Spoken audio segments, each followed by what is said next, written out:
I can't imagine trying to play hardball in snow. I know. You're going to think that Mark Pinto should be doing the sports after you take a look at what happened today in Chicago. I mean, the Cold War may be over, folks, but relations between the Cubs and Phillies have a long way to go before they thaw out, especially after today's blizzard at Wrigley Field. It was 34 degrees at game time, but still about 4,000 people turned out, including, we assume, at least one polar bear. And these folks were right. It was weather more suited for football than for baseball, and Phillies reliever Roger McDowell took the time to put in a few new pass patterns. Maybe he can try out for the Eagles with a catch like that. They'll try to play 2 tomorrow, weather permitting.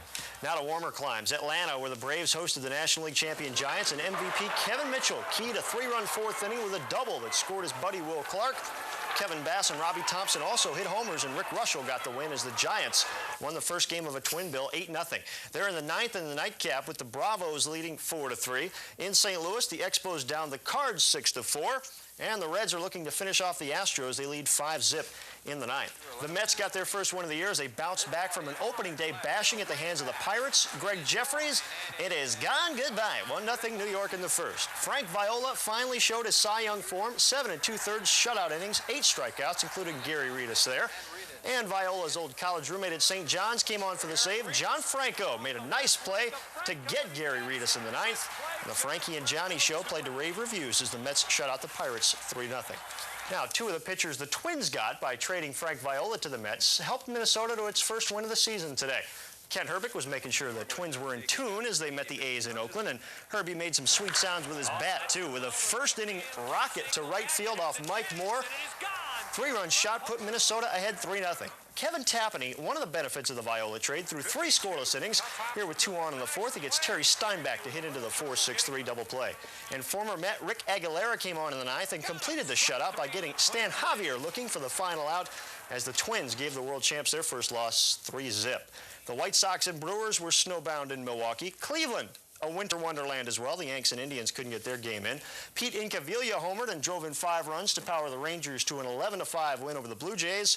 And the Royals lead the O's 2-1 in the 7th in KC. Now the Red Sox are on a hot streak. Three wins in a row to start the season. Play of the day, Jody Reed making the catch near the bullpen. Take a look at this one again. Off the bat of Lloyd Mosby. Great play by Jody Reed. This game was tied at 2 in the 10th when Dwight Evans, who had homered in the 5th, drove a shot down the line and left with 2 men on. Wade Boggs came in to score as the Red Sox made it a clean sweep of the Tigers, 3-2 in 10.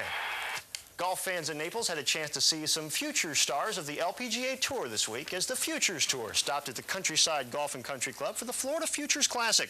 The only local player to make the cut was Robin Waterhouse of Fort Myers. You can see why.